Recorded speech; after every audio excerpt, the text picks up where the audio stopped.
El sol quemaba sin piedad sobre el pequeño pueblo de Santa Rosa, un lugar olvidado en las montañas del norte de México, donde el polvo cubría todo, y la esperanza era un lujo que nadie podía pagar. En una casa de adobe con el techo medio caído, un niño de 10 años llamado Rafael Mendoza miraba por la ventana rota mientras su madre lavaba ropa ajena en el patio trasero. Sus manos estaban rojas y agrietadas por el jabón barato, pero ella nunca se quejaba, nunca decía nada sobre el dolor o el cansancio. Solo trabajaba desde que salía el sol hasta que las estrellas llenaban el cielo. An Rafael no conoció a su padre. Su madre le contó una vez que era un hombre bueno, que trabajaba en los campos de maíz, pero que un día simplemente no regresó. Ella nunca explicó más, y el niño aprendió pronto que algunas preguntas no tenían respuestas, o que las respuestas eran demasiado dolorosas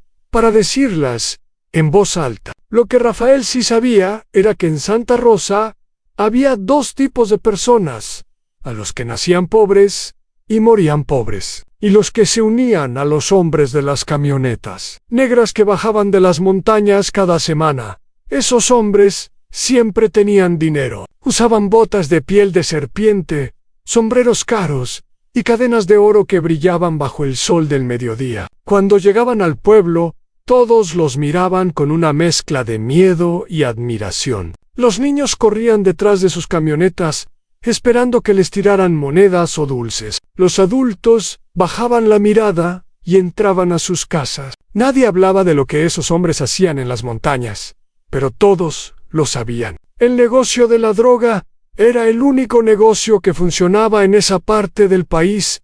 An Rafael creció observando todo con ojos silenciosos. Era un niño callado que prefería escuchar antes que hablar. En la escuela, cuando había escuela, era el mejor estudiante de su clase. Aprendía rápido, memorizaba todo, y tenía una habilidad especial para los números. Su maestro, un hombre viejo llamado Don Pedro, le dijo una vez que podría ir a la universidad si estudiaba mucho. Rafael sonrió ese día, pero por dentro sabía que la universidad era un sueño imposible. Su madre apenas ganaba suficiente para comprar frijoles y tortillas. No había dinero para libros, mucho menos para una carrera. Cuando Rafael cumplió 15 años, su madre enfermó. Empezó con una tos que no se iba, y luego vino la fiebre, y después ya no pudo levantarse de la cama. El doctor del pueblo, un hombre borracho que olía a alcohol desde las 10 de la mañana, dijo que necesitaba medicinas caras y tal vez una operación. Rafael miró los ojos cansados de su madre y supo que no había forma de conseguir ese dinero lavando ropa. Esa noche, mientras ella dormía con la respiración pesada y difícil, él salió de la casa y caminó hasta la cantina donde los hombres de las camionetas negras se reunían a beber.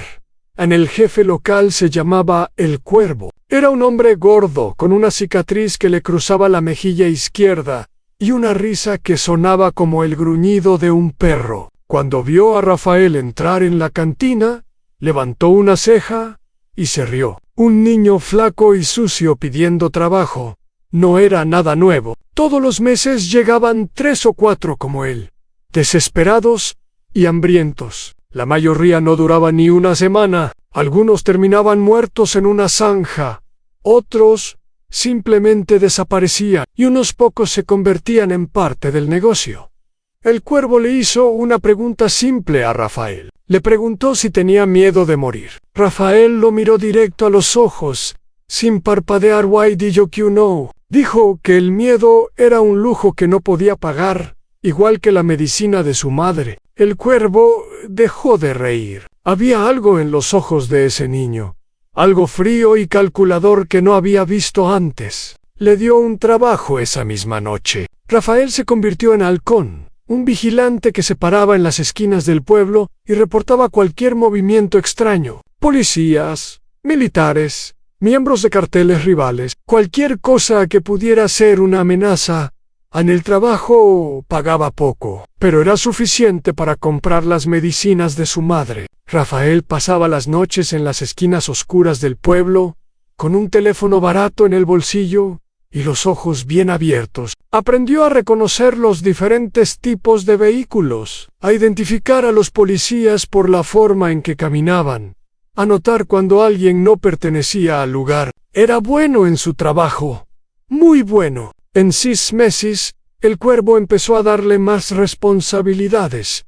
Su madre mejoró con las medicinas, pero algo cambió entre ellos. Ella sabía de dónde venía el dinero. No preguntaba, pero Rafael podía ver la tristeza en sus ojos cada vez que él llegaba tarde a casa. Una noche, ella lo esperó despierta y le dijo que no quería que terminara como su padre. Rafael se quedó inmóvil. Era la primera vez que ella mencionaba a su padre en años. Le preguntó qué quería decir, pero ella solo negó con la cabeza y se fue a dormir. Esa noche, Rafael no pudo cerrar los ojos. Se quedó mirando el techo de adobe, pensando en un hombre que nunca conoció y en un destino que parecía escrito antes de que él naciera. Los años pasaron y Rafael subió en Laón a los 18 años. Ya no era un simple halcón. Ahora manejaba las rutas de transporte entre el pueblo y la frontera. Sabía exactamente cuánto producto se movía cada semana, quiénes eran los contactos en cada ciudad y cuánto dinero entraba y salía. Su habilidad con los números, la misma que su viejo maestro había notado años atrás, ahora servía para contar billetes y calcular ganancias. El cuervo estaba impresionado. Nunca había tenido a alguien tan joven y tan competente trabajando para él. Pero Rafael quería más, no por codicia, o al menos eso se decía a sí mismo. Quería seguridad. Quería que su madre nunca más tuviera que preocuparse por dinero. Quería una casa con techo de verdad, con agua caliente, y una cocina donde ella pudiera descansar en lugar de trabajar. Para conseguir todo eso, necesitaba poder, y el poder en ese mundo solo se conseguía de una manera, eliminando a los que estaban arriba. El cuervo tenía un lugarteniente llamado Joaquín, un hombre violento y estúpido que pasaba más tiempo bebiendo y golpeando mujeres que haciendo su trabajo. Los otros miembros del cartel lo odiaban, pero nadie se atrevía a decir nada porque era el sobrino del jefe. Rafael observó a Joaquín durante meses, estudiando sus hábitos, sus debilidades, sus errores. Descubrió que Joaquín estaba robando dinero del cartel, pequeñas cantidades que nadie notaba, excepto alguien que supiera exactamente cuánto debía haber en cada cargamento a una noche. Rafael le mostró las pruebas al cuervo. Números, fechas, cantidades, todo perfectamente documentado. El cuervo se puso rojo de furia, no por el robo en sí, que era pequeño comparado con las ganancias del cartel, sino por la traición. La familia era sagrada en ese negocio, y Joaquín había escupido sobre ese principio. Esa misma noche, Joaquín desapareció. Nadie preguntó a dónde fue. Nadie quería saber. Rafael tomó su lugar. A los 20 años, era el lugarteniente más joven en la historia del cartel del Cuervo. Algunos de los hombres mayores lo miraban con resentimiento, pero ninguno se atrevía a desafiarlo. Había algo en los ojos de Rafael que hacía que la gente guardara silencio. Una frialdad que no pertenecía a alguien tan joven, una calma que resultaba más aterradora que cualquier amenaza. Los siguientes 5 años fueron de expansión constante. Rafael convenció al Cuervo de diversificar el negocio. Ya no solo transportaban droga, ahora también controlaban las rutas de migración ilegal, cobraban cuotas a los comerciantes de la región y lavaban dinero a través de negocios legítimos. Cada peso que entraba era registrado, invertido, multiplicado. Rafael había convertido un cartel local en una organización criminal que movía millones cada mes.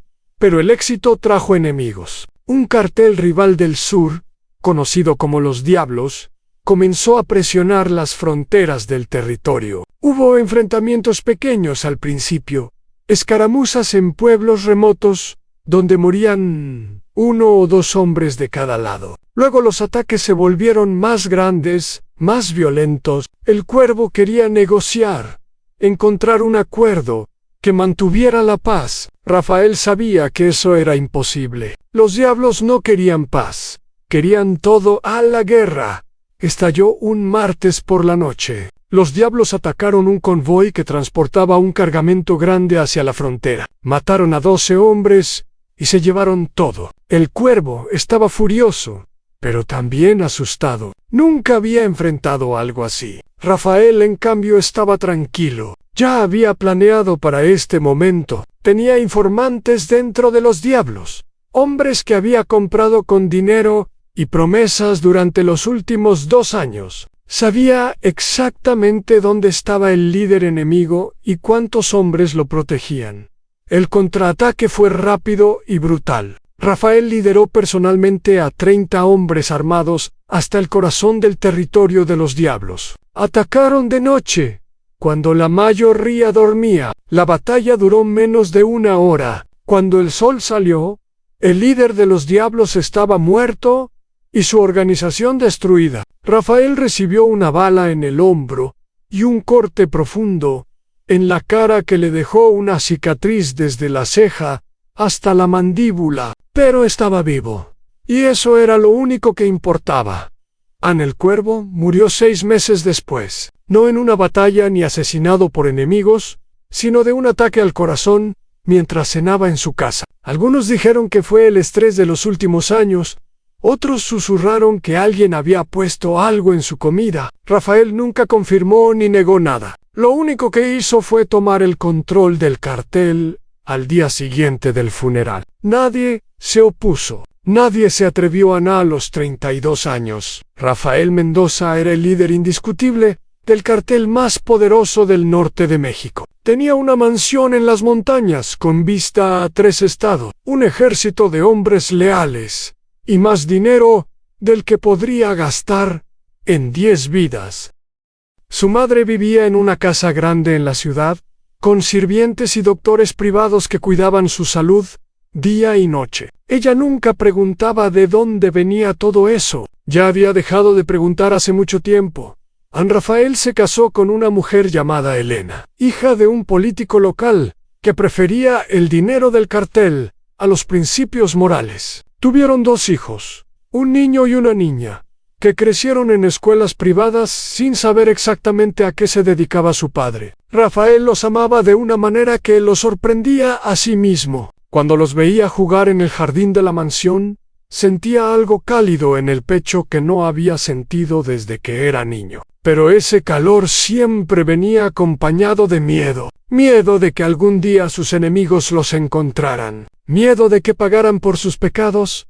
La gente del mundo criminal lo conocía como el Sombra. Decían que podía aparecer y desaparecer sin que nadie lo viera. Que sus ojos podían ver en la oscuridad. Que nunca perdonaba una traición y nunca olvidaba una ofensa. Algunas de esas historias eran exageraciones.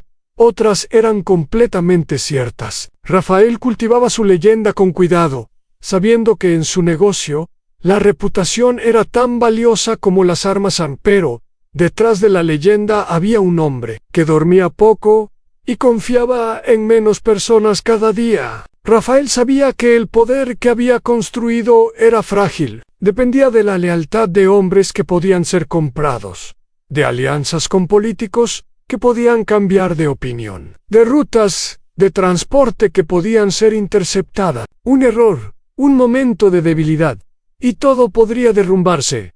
Por eso Rafael nunca bajaba la guardia. Por eso revisaba personalmente las cuentas cada semana, interrogaba a sus lugartenientes sobre cada detalle, y mantenía informantes en todos los niveles de su organización. Confianza era una palabra que había borrado de su vocabulario hace mucho tiempo. La única persona en quien confiaba era él mismo. Y a veces ni siquiera eso. En una noche, mientras miraba las luces de la ciudad desde el balcón de su mansión, Rafael pensó en el niño que había sido, ese niño flaco y hambriento, que entraba en una cantina buscando trabajo para salvar a su madre. Se preguntó qué pensaría ese niño si pudiera ver en lo que se había convertido. Probablemente estaría orgulloso del éxito, del dinero, del poder, pero también probablemente estaría triste por todo lo que se había perdido en el camino: la inocencia, la capacidad de confiar, la posibilidad de una vida normal.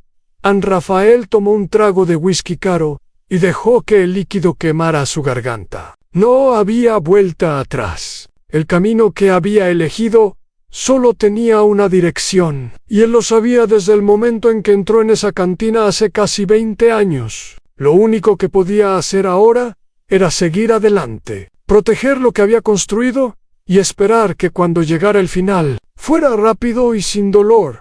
A lo que Rafael no sabía esa noche era que el final estaba más cerca de lo que pensaba, y que vendría de la dirección que menos esperaba. Los años de poder habían enseñado a Rafael una lección importante. A los imperios no caen por ataques externos, sino por la podredumbre que crece desde adentro. Había visto a otros líderes del narcotráfico perder todo porque confiaban demasiado en la gente equivocada, hermanos que se traicionaban por dinero, socios que vendían información a los enemigos, esposas que hablaban demasiado con las personas equivocadas. Rafael se juró a sí mismo que nunca cometería esos errores. Pero incluso los hombres más cuidadosos tienen puntos ciegos. Y el punto ciego de Rafael tenía nombre en C. Llamaba Diego. Era el hijo de la hermana de Rafael, una mujer que murió de sobredosis cuando el niño tenía apenas 5 años. Rafael lo recogió esa noche del departamento sucio donde vivía, lo llevó a su casa y lo crió como si fuera su propio hijo. Le dio educación, le dio amor, le dio un lugar en el mundo. Cuando Diego cumplió 18 años, Rafael lo introdujo en el negocio familiar, empezando desde abajo como él mismo había empezado tantos años atrás. Quería que Diego aprendiera el valor del trabajo duro, que entendiera cómo funcionaba cada parte de la organización. Antes de tomar responsabilidades mayores, Diego era inteligente, ambicioso y encantador. Tenía la habilidad de hacer que la gente confiara en él con solo una sonrisa y unas pocas palabras amables. Los hombres del cartel lo querían, los contactos externos lo respetaban, y hasta los enemigos hablaban bien de él. Rafael estaba orgulloso de su sobrino. Veía en él al sucesor perfecto, alguien que podría continuar el legado cuando llegara el momento de retirarse. Lo que Rafael no veía era la ambición oscura que crecía en el corazón de Diego, una ambición que no quería esperar su turno en. El problema comenzó con pequeñas cosas, comentarios que Diego hacía en reuniones privadas, críticas sutiles sobre las decisiones de su tío. Decía que Rafael era demasiado cauteloso, que perdían oportunidades de expansión por su miedo a tomar riesgos. Algunos de los hombres más jóvenes del cartel empezaron a escucharlo. Estaban cansados de seguir las reglas estrictas de Rafael, de los protocolos de seguridad que parecían excesivos, de las negociaciones lentas que preferían la estabilidad sobre la ganancia rápida. Diego les prometía un futuro diferente, un cartel más agresivo que dominara no solo el norte, sino todo el país. Rafael escuchó los rumores.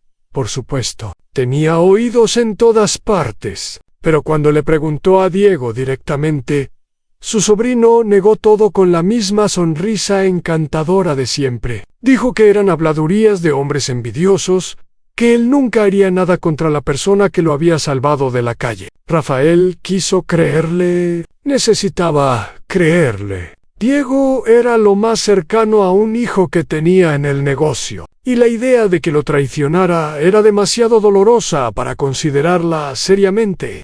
Mientras tanto, el gobierno mexicano intensificaba su guerra contra el narcotráfico. Un nuevo presidente había llegado al poder con promesas de limpiar el país de carteles. Los militares aumentaron sus operaciones. Los drones vigilaban las rutas de transporte y los informantes del gobierno se infiltraban en todas las organizaciones criminales. Rafael perdió 3 cargamentos importantes en un solo mes. Millones de dólares en producto confiscado, docenas de hombres arrestados. Algo estaba muy mal en el jefe de seguridad de Rafael.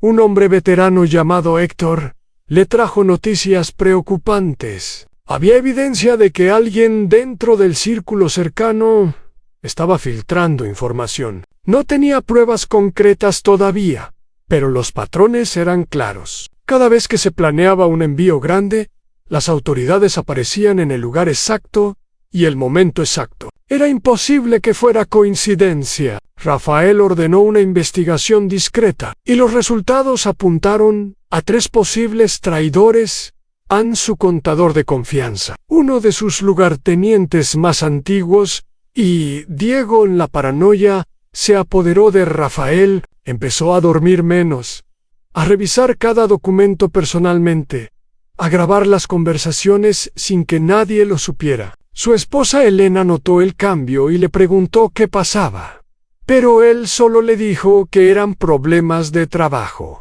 No quería preocuparla con detalles que podían ponerla en peligro. Los niños también notaron que su padre estaba diferente, más distante, más irritable. La casa, que antes estaba llena de risas, ahora se sentía pesada, con una tensión que nadie podía nombrar. En una noche, Rafael recibió una llamada de un contacto en el gobierno. Era un general corrupto que llevaba años en la nómina del cartel. Un hombre que vendía información a cambio de dinero para pagar sus vicios y sus amantes. El general le advirtió que había un operativo grande planeado para la próxima semana. No sabía los detalles exactos, pero sí sabía que el objetivo principal era capturar o matar al Sombra. Rafael agradeció la información y colgó el teléfono con las manos temblando. No de miedo, sino de rabia. Alguien muy cercano a él había dado su ubicación.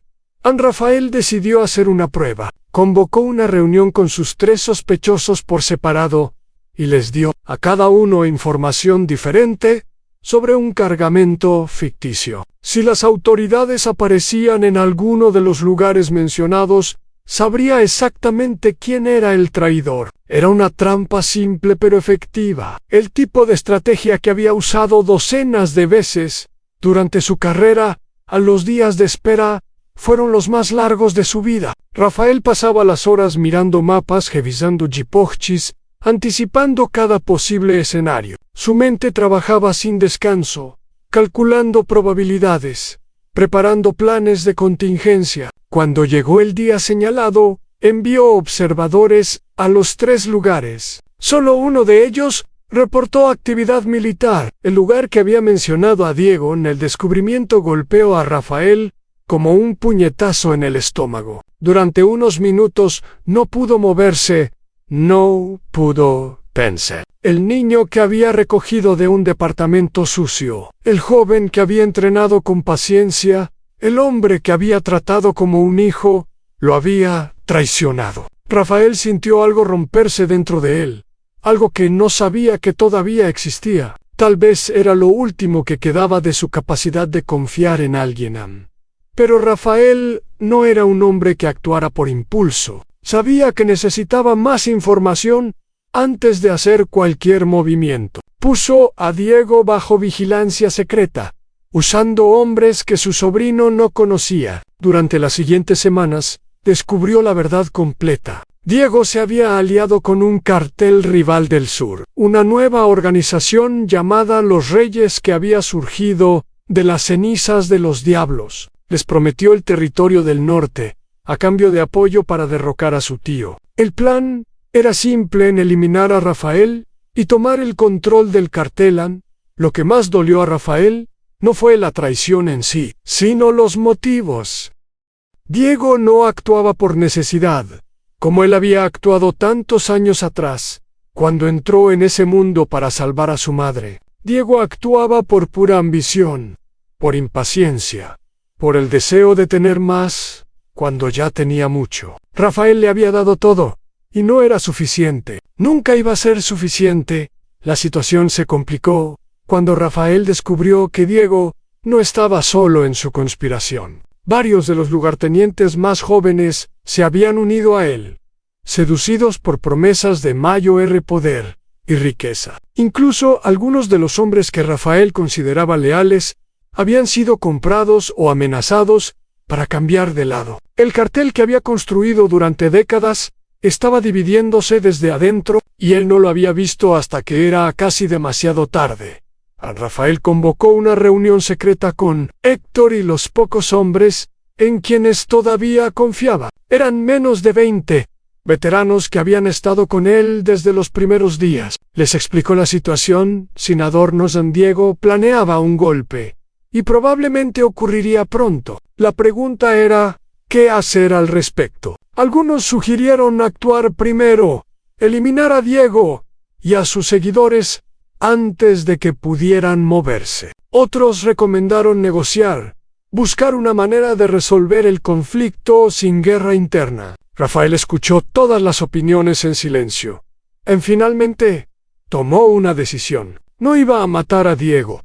Al menos, no todavía. Quería entender completamente la conspiración, conocer todos los nombres, todos los planes, todas las conexiones. Si actuaba precipitadamente, algunos traidores podrían escapar y reagruparse más tarde. Necesitaba ser paciente. Aunque la paciencia le costara cada gramo de autocontrol que tenía las semanas siguientes, fueron un juego de máscaras. Rafael actuaba como si no supiera nada, sonriendo a Diego en las reuniones familiares, discutiendo negocios con los lugartenientes que sabía que lo habían traicionado. Era una actuación agotadora que lo dejaba vacío al final de cada día. Elena notó que algo estaba muy mal, y finalmente exigió respuestas. Rafael le contó la verdad, o al menos parte de ella. Le explicó que había problemas serios en la organización y que necesitaba que ella y los niños se fueran a un lugar seguro por un tiempo. Elena quiso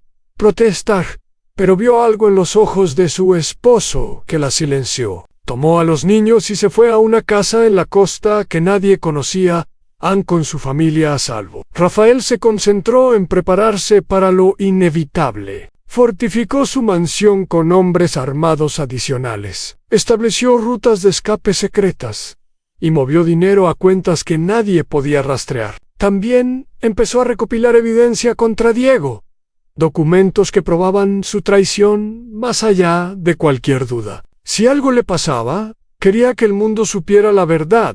El ataque llegó en una mañana que parecía igual a todas las demás. Rafael viajaba en su convoy blindado hacia una reunión con unos contactos en la frontera. Eran 3 vehículos con 12 hombres en total, todos armados hasta los dientes. La ruta había sido seleccionada cuidadosamente, con puntos de control y vigilantes en lugares estratégicos. O al menos, eso creía Rafaela. En la emboscada comenzó sin advertencia. Vehículos aparecieron de la nada, bloqueando el camino adelante y atrás. Hombres armados con rifles de asalto abrieron fuego desde todos los ángulos. El sonido era ensordecedor, como truenos que no paraban. El conductor del vehículo de Rafael murió en los primeros segundos, con la mitad de la cara destrozada por una bala. Rafael se tiró al piso, mientras el vidrio blindado empezaba a agrietarse bajo el impacto constante.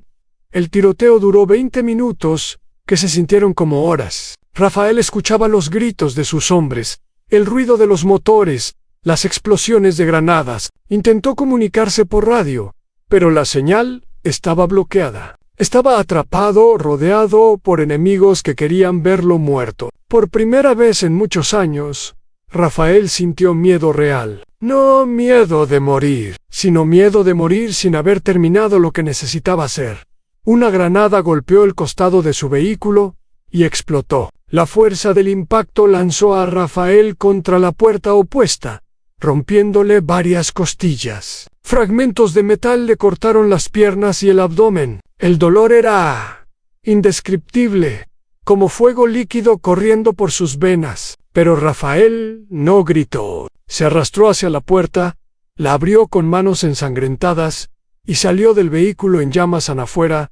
El mundo era caos. Cuerpos en el suelo, vehículos destruidos, humo negro que oscurecía el cielo. Rafael vio a 2 de sus hombres todavía peleando desde detrás de una camioneta volcada. Se arrastró hacia ellos, dejando un rastro de sangre en el asfalto. Cada movimiento era agonía, pero no podía detenerse. Detenerse significaba morir. Los refuerzos llegaron cuando Rafael ya había perdido la esperanza. Héctor apareció con una docena de hombres, atacando a los emboscadores desde atrás. El tiroteo continuó otros 10 minutos antes de que los atacantes comenzaran a retirarse. Cuando todo terminó, 8 de los 12 hombres de Rafael estaban muertos. Los otros 4 estaban heridos de gravedad, y Rafael apenas se mantenía consciente por pura fuerza de voluntad.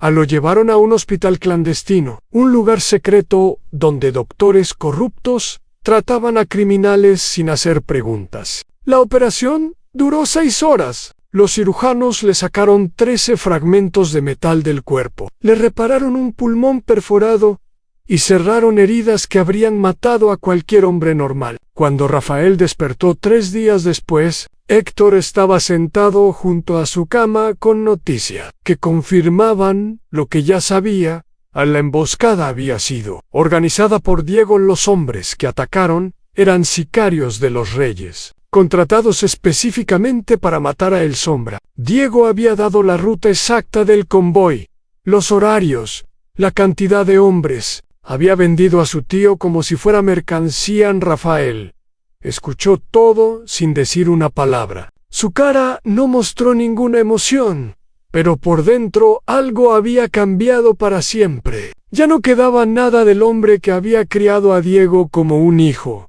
que había soñado con dejarlo como heredero. Ese hombre estaba muerto, eliminado por la traición tan completamente como si hubiera recibido una bala en el corazón. Cuando Héctor terminó de hablar, Rafael hizo una sola pregunta. Quiso saber si Diego creía que él estaba muerto. Héctor asintió. Las noticias que circulaban decían que El Sombra había muerto en la emboscada. Diego ya estaba celebrando, preparándose para tomar el control del cartel. Creía que había ganado a Rafael.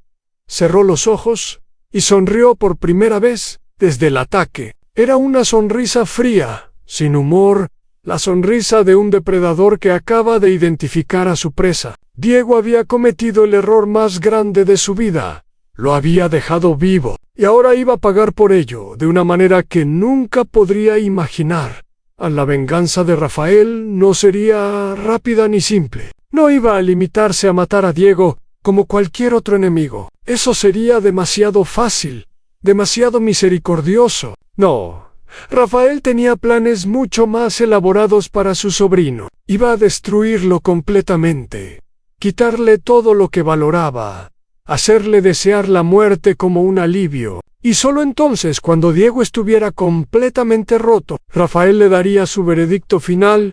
Pero primero necesitaba recuperarse, necesitaba sanar las heridas de su cuerpo mientras dejaba que el odio en su corazón creciera y se afilara como una espada. El tiempo estaba de su lado ahora. Diego creía que había ganado, y esa confianza sería su perdición. Rafael cerró los ojos y dejó que el sueño lo reclamara. Con la imagen de su sobrino ardiendo en su mente como una promesa silenciosa, el rancho Rafael se escondía. Era un lugar olvidado en las montañas, una propiedad que había comprado años atrás, bajo un nombre falso, precisamente para momentos como este. No había electricidad, excepto la que generaba un panel solar viejo. No había señal de teléfono, y el camino más cercano estaba a 10 kilómetros de distancia. Era el lugar perfecto para un hombre que necesitaba desaparecer del mundo.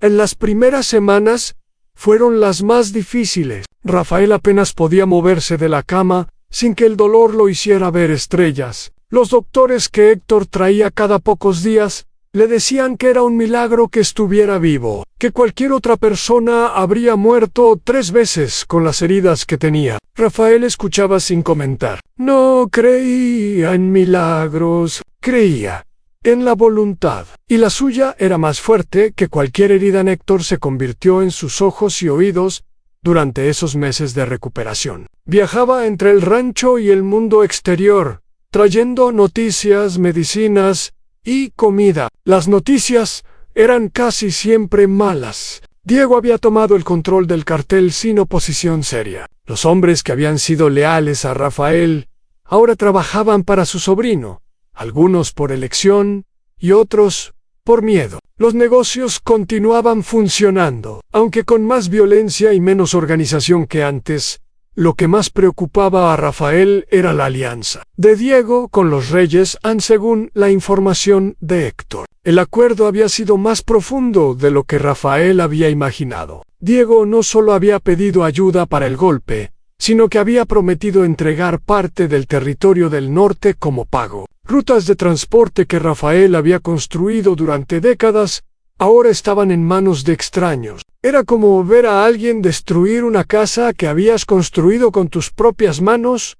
Pero había buenas noticias también. Elena y los niños estaban a salvo en la costa, protegidos por hombres que todavía eran leales a Rafael. Su madre también estaba bien, aunque preocupada por la falta de noticias de su hijo. Héctor había inventado una historia sobre un viaje de negocios al extranjero para explicar la ausencia. No era la mejor mentira, pero funcionaba por ahora.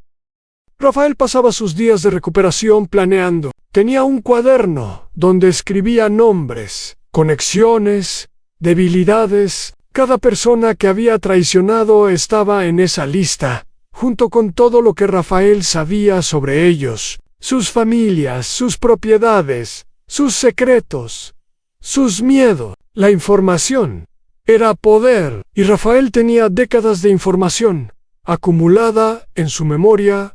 El plan que empezó a formar en esas semanas solitarias era diferente a cualquier cosa que hubiera hecho antes. No iba a atacar directamente a Diego. No iba a empezar una guerra abierta que destruiría lo que quedaba del cartel. En cambio, iba a usar las mismas armas que Diego había usado contra él: la traición, la manipulación, el engaño. Iba a convertir a los aliados de Diego en sus enemigos, a destruir sus negocios desde adentro, a quitarle todo lo que valoraba, sin que supiera de dónde venían los golpes a las 6 semanas del ataque. Rafael pudo caminar por primera vez sin ayuda. Era un progreso lento y doloroso, pero cada paso era una victoria. Empezó a hacer ejercicios simples para recuperar la fuerza en sus piernas, movimientos que le costaban sudor y lágrimas, pero que poco a poco reconstruían su cuerpo destruido. Los doctores estaban impresionados con su recuperación.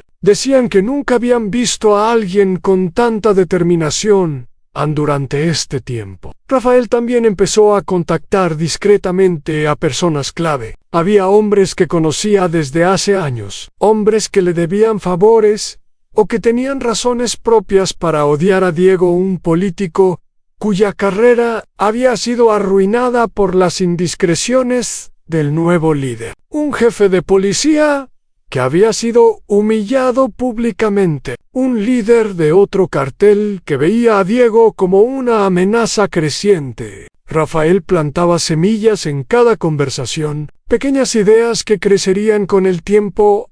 También descubrió información valiosa sobre la alianza entre Diego y los Reyes. El líder de los Reyes, un hombre conocido como el Escorpión, no confiaba completamente en Diego. Lo veía como un traidor, alguien capaz de vender a su propia familia por poder. Si había traicionado a Rafael, razonaba el Escorpión, podría traicionarlo a él también algún día. Esta desconfianza era una grieta que Rafael podía explotar. A los 2 meses, Rafael grabó un video. Se sentó frente a una cámara en una habitación oscura, con la cara medio oculta por las sombras. Habló con voz calmada, sin emoción, diciendo solo unas pocas palabras que resonarían como truenos en el mundo criminal. Dijo que estaba vivo, dijo que sabía exactamente quién lo había traicionado, y dijo que cada persona involucrada pagaría el precio, sin excepción y sin misericordia. Luego guardó el video y esperó el momento perfecto para usarlo.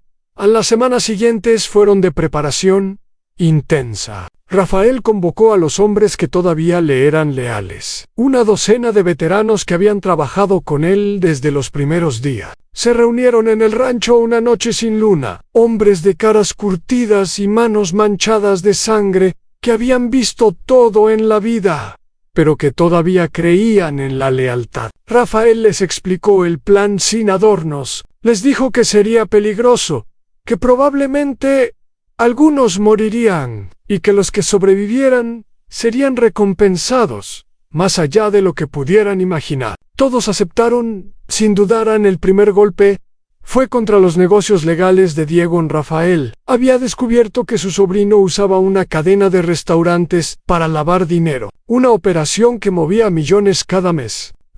Información detallada sobre estas operaciones llegó anónimamente a un periodista de investigación, conocido por su valentía. El artículo que publicó la semana siguiente causó un escándalo nacional. Las autoridades se vieron obligadas a actuar, cerrando los restaurantes y congelando las cuentas bancarias asociadas. Diego perdió millones de la noche a la mañana, y nadie sabía cómo se había filtrado la información. El segundo golpe fue más personal. Diego tenía una amante, una mujer joven y ambiciosa, que creía que algún día sería su esposa. Lo que Diego no sabía era que esta mujer también tenía un secreto. Ana estaba embarazada de otro hombre, un guardaespaldas de bajo rango, que la visitaba cuando Diego estaba ocupado. Rafael hizo que esta información llegara a Diego de la manera más humillante posible, a través de fotografías enviadas a todos sus lugartenientes. La confianza de Diego quedó destrozada, y empezó a haber traición en todas partes. El tercer golpe fue contra la alianza con los reyes San Rafael. Fabricó evidencia de que Diego planeaba traicionar a El Escorpión. Documentos falsos tan convincentes que parecían completamente reales. Cuando esta evidencia llegó a manos del líder de los reyes, la frágil confianza entre los dos carteles se rompió. El Escorpión retiró sus hombres del territorio del norte y empezó a planear su propia venganza contra Diego. La guerra que Rafael había evitado con paciencia durante años ahora amenazaba con estallar. Pero esta vez, él no estaría en el centro. Diego empezó a mostrar signos de presión. Según los informantes de Rafael, su sobrino dormía poco, bebía mucho y estallaba en ataques de furia sin motivo. Los hombres que trabajaban para él empezaban a murmurar que tal vez habían elegido al líder equivocado. El cartel que había funcionado como una máquina bien aceitada bajo Rafael, ahora era un caos de desconfianza y paranoia. Fue entonces cuando Rafael decidió que era momento de revelar que estaba vivo. Héctor distribuyó el video a través de canales cuidadosamente seleccionados. En cuestión de horas, todo el mundo criminal sabía que el Sombra había sobrevivido a la emboscada. El efecto fue exactamente lo que Rafael había anticipado. Los hombres de Diego entraron en pánico. Algunos intentaron huir, otros trataron de contactar secretamente a Rafael para cambiar de lado. La organización que Diego había construido sobre la traición ahora se desmoronaba por el mismo motivo. Diego reaccionó de la única manera que conocía, con violencia. Ordenó ejecutar a cualquiera que sospechara de deslealtad, lo cual solo aumentó el terror y la desconfianza. En una semana, había matado a 6 de sus propios hombres, incluyendo a 2 que habían sido completamente inocentes. El cartel se estaba desangrando desde adentro, y Rafael solo observaba desde las sombras, esperando el momento perfecto para el golpe final. Ese momento llegó cuando Diego cometió su error más grande. Desesperado por encontrar a Rafael, ordenó que capturaran a Elena y los niños para usarlos como carnada. Fue un movimiento estúpido y cruel. Exactamente el tipo de decisión que tomaba un hombre que había perdido el control. Lo que Diego no sabía era que Rafael había anticipado esta posibilidad. Elena y los niños ya no estaban en la casa de la costa. Habían sido movidos a un lugar que nadie conocía, protegidos por hombres que morirían antes de revelar su ubicación. Cuando los sicarios de Diego llegaron a la casa vacía, encontraron un mensaje esperándolos. Era una nota escrita a mano por Rafael, con letra clara y firme. Decía simplemente: en tu turno de perder lo que amas. Los sicarios llevaron la nota a Diego, quien la leyó con manos temblorosas. Por primera vez desde el inicio de todo esto, empezó a entender que no estaba cazando a Rafael. Rafael lo estaba cazando a él.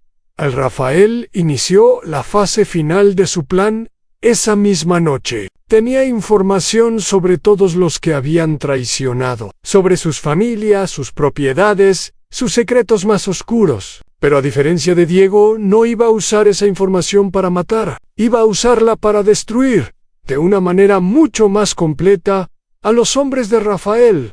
Actuaron en coordinación perfecta. En una sola noche, secuestraron a las familias de los 10 traidores más importantes, incluyendo a la esposa e hijos de Diego. No les hicieron daño. Los trataron con respeto incluso, pero los mantuvieron aislados en lugares secretos. Al mismo tiempo, otros equipos destruyeron los negocios legales de los traidores. Restaurantes incendiados, tiendas saqueadas, cuentas bancarias vaciadas, todo lo que habían construido durante años desapareció en cuestión de horas.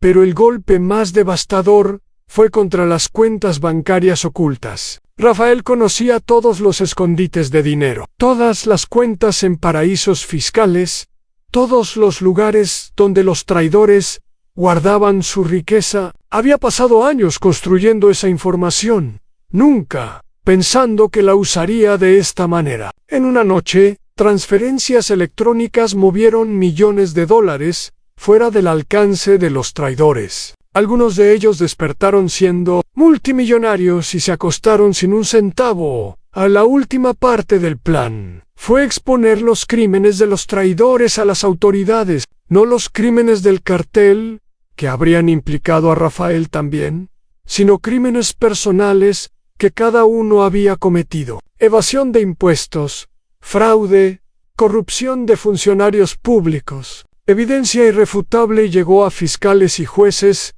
que no estaban en la nómina del cartel. Órdenes de arresto fueron emitidas contra varios de los lugartenientes de Diego, obligándolos a huir o esconderse en cuestión de días. Diego pasó de líder de un cartel poderoso a hombre acorralado sin aliados ni recursos. Los reyes lo habían abandonado, sus propios hombres lo habían traicionado o huido, y las autoridades lo buscaban activamente. Su esposa y sus hijos estaban en manos de Rafael, y no tenía manera de recuperarlos. El imperio que había robado se había derrumbado como un castillo de arena. Bayola María Rafael esperó 3 días antes de hacer contacto. Quería que Diego sintiera todo el peso de su derrota, que entendiera completamente lo que había perdido. Cuando finalmente llamó, fue a través de un teléfono desechable que no podía ser rastreado. La conversación fue breve. Rafael le dijo a Diego que sus familias serían liberadas si los traidores se entregaban solos, sin armas, en un lugar y hora específico. Les dio 48 horas para decidir. La oferta era cruel en su simplicidad. Rafael sabía que los traidores harían cualquier cosa por sus familias, especialmente ahora que habían perdido todo lo demás. También sabía que algunos preferirían huir antes que enfrentar su juicio. Pero eso también estaba bien. Los que huyeran vivirían el resto de sus vidas mirando sobre sus hombros, esperando el momento en que Rafael finalmente los encontrara. A veces el miedo era peor castigo que la muerte. En Diego tuvo la reacción más interesante de todas. Según los informantes de Rafael, su sobrino pasó las 48 horas encerrado en una habitación, bebiendo y llorando alternativamente. El hombre arrogante que había planeado un golpe contra su propio tío, ahora era un desastre de nervios y desesperación. Cuando llegó el momento de la decisión, Diego hizo exactamente lo que Rafael había predicho. Se entregó para salvar a su familia. En el lugar de encuentro era un almacén abandonado en las afueras de la ciudad, un edificio que Rafael había usado para reuniones secretas años atrás. Cuando Diego llegó, solo, sin armas, encontró a su tío esperándolo. Rafael estaba de pie en el centro del almacén, rodeado por sus hombres leales. La cicatriz de la emboscada era visible en su cara, un recordatorio permanente de la traición de Diego. Los dos hombres se miraron en silencio durante un momento largo. Diego tenía los ojos rojos de llorar, la ropa arrugada, el aspecto de alguien que no había dormido en días. Rafael, en cambio, estaba calmado, casi sereno. La rabia que había sentido durante meses se había transformado en algo más frío, más controlado. Ya no necesitaba gritar ni amenazar. Su victoria era completa. Rafael habló primero. Le preguntó a Diego si tenía algo que decir, alguna explicación o disculpa que ofrecer. Diego bajó la mirada y murmuró algo sobre ambición, sobre sentirse atrapado en la sombra de su tío, sobre querer demostrar que era capaz de liderar. Eran excusas débiles, y ambos lo sabían. Rafael escuchó sin interrumpir, y cuando Diego terminó, simplemente asintió.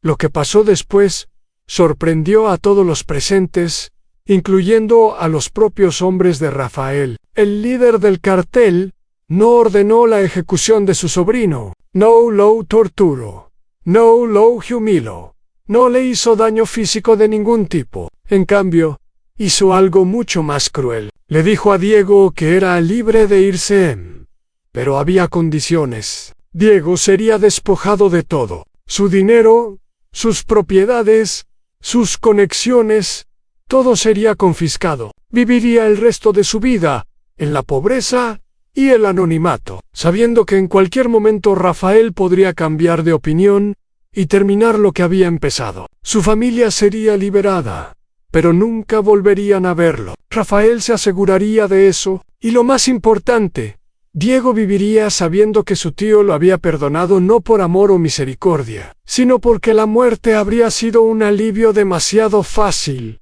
Diego se derrumbó al escuchar el veredicto, cayó de rodillas y lloró como un niño, rogando por una muerte que no vendría. Rafael lo observó sin emoción, y luego se dio la vuelta y salió del almacén. Sus hombres escoltaron a Diego fuera de la ciudad esa misma noche, dejándolo en un pueblo remoto, con solo la ropa que llevaba puesta. El hombre que había soñado con ser el líder del cartel más poderoso de México, ahora era un indigente, sin nombre ni futuro. En las familias de los traidores fueron liberadas como Rafael había prometido. Ninguna había sido lastimada, aunque todas estaban traumatizadas por la experiencia. Los traidores que se entregaron recibieron juicios similares al de Diego, despojados de todo, exiliados, condenados a vivir en la miseria. Los que intentaron huir fueron encontrados eventualmente, algunos en semanas y otros en meses. Su destino fue diferente, más definitivo, pero Rafael nunca habló de los detalles. El mensaje que quedó claro para todo el mundo criminal fue simple: traicionar a El Sombra no resultaba en muerte rápida, resultaba en algo mucho peor, y nadie quería descubrir exactamente qué tan peor podía ser. A los meses que siguieron a la derrota de Diego fueron de reconstrucción. Rafael retomó el control de su cartel con la misma eficiencia metódica que lo había caracterizado siempre, pero algo había cambiado en él. Los hombres que trabajaban a su lado notaban que su jefe estaba más callado, más pensativo, menos dispuesto a confiar. La traición de Diego había dejado cicatrices más profundas que las del cuerpo, heridas invisibles que no sanaban con el tiempo. Elena regresó con los niños después de que Rafael aseguró que todo estaba bajo control. La reunión fue emotiva pero contenida, como todo lo que Rafael hacía. Abrazó a su esposa y a sus hijos con fuerza, pero no lloró ni mostró debilidad delante de los guardias. Más tarde, en la privacidad de su habitación, Elena le preguntó qué había pasado realmente con Diego. Rafael le contó la verdad, toda la verdad, por primera vez en su matrimonio. Elena escuchó sin interrumpir, y cuando él terminó, simplemente lo abrazó y no dijo nada. A veces el silencio era más reconfortante que cualquier palabra. Los niños, por suerte, eran demasiado jóvenes para entender completamente lo que había sucedido. Sabían que hubo problemas y que tuvieron que esconderse por un tiempo, pero sus mentes infantiles no podían comprender la magnitud de la traición y la venganza. Rafael quería mantenerlo así el mayor tiempo posible. Quería que sus hijos tuvieran una infancia diferente a la suya, aunque sabía que eventualmente la realidad los alcanzarían. El cartel necesitaba cambios estructurales. Después de todo lo que había pasado, Rafael reorganizó completamente la cadena de mando, eliminando posiciones que habían demostrado ser vulnerables a la corrupción. Implementó nuevos protocolos de seguridad, sistemas de comunicación más seguros y métodos de verificación que hacían casi imposible que alguien filtrara información sin ser detectado. Era un proceso tedioso y costoso, pero necesario para prevenir futuras traiciones. También tuvo que reparar las relaciones con otros carteles y organizaciones criminales. La guerra casi había estallado con los reyes, y aunque el Escorpión ahora entendía que Diego había sido el verdadero traidor, las tensiones permanecían altas. Rafael viajó personalmente a reunirse con él. Un movimiento arriesgado que sorprendió a todos. Los dos líderes hablaron durante horas en territorio neutral, discutiendo fronteras, rutas de transporte y el futuro de sus organizaciones. Al final, llegaron a un acuerdo que beneficiaba a ambos. No eran amigos, nunca lo serían, pero al menos ya no eran enemigos activos. La madre de Rafael falleció 6 meses después de la crisis. Tenía 82 años y su cuerpo simplemente se rindió una noche mientras dormía. Rafael estuvo a su lado en los últimos días, sosteniéndole la mano y hablándole aunque ella ya no podía responder. Ella nunca supo exactamente a qué se dedicaba su hijo, pero en sus momentos de lucidez lo miraba con una mezcla de amor y tristeza que él nunca pudo olvidar. El funeral fue privado, solo familia y los hombres más cercanos. Rafael no lloró en público, pero esa noche se encerró en su oficina y no salió hasta el amanecer. A la muerte de su madre, lo hizo reflexionar sobre su propia mortalidad. Tenía 50 años, una edad respetable para cualquier persona pero extraordinaria para alguien en su línea de trabajo. La mayoría de los líderes de carteles morían jóvenes, asesinados por rivales o arrestados por las autoridades. Rafael había sobrevivido más tiempo que casi todos, pero sabía que cada día que pasaba aumentaba las probabilidades de que su suerte terminara. Empezó a pensar seriamente en el retiro por primera vez en su vida. El problema era que no había sucesor. Claro, después de lo de Diego, Rafael no confiaba en nadie para tomar su lugar. Sus hijos eran demasiado jóvenes, y él se había prometido a sí mismo que nunca los involucraría en el negocio. Sus lugartenientes eran competentes, pero ninguno tenía la visión o la inteligencia para liderar una organización tan compleja. El cartel que había construido durante décadas no tenía futuro sin él, y esa realidad lo mantenía despierto por las noches. Mientras tanto, el mundo exterior cambiaba de maneras que afectaban directamente al negocio. El gobierno de Estados Unidos intensificaba la presión sobre México para combatir el narcotráfico. Nuevas tecnologías de vigilancia hacían más difícil mover productos sin ser detectados. Otros carteles adoptaban tácticas cada vez más violentas, creando un ambiente de guerra constante que Rafael había logrado evitar durante años. El modelo de negocio que lo había hecho rico y poderoso estaba quedando obsoleto. Rafael empezó a diversificar sus operaciones de maneras que habrían sido impensables años atrás. Invirtió en empresas legales, tecnología, bienes raíces, todo bajo nombres falsos y estructuras corporativas complejas que no podían rastrearse hasta él. La idea era crear un colchón financiero que le permitiera eventualmente alejarse del narcotráfico sin perder su riqueza. Era un proceso lento que tomaría años en completarse, pero Rafael era un hombre paciente. Un año después de la crisis, recibió noticias de Diego.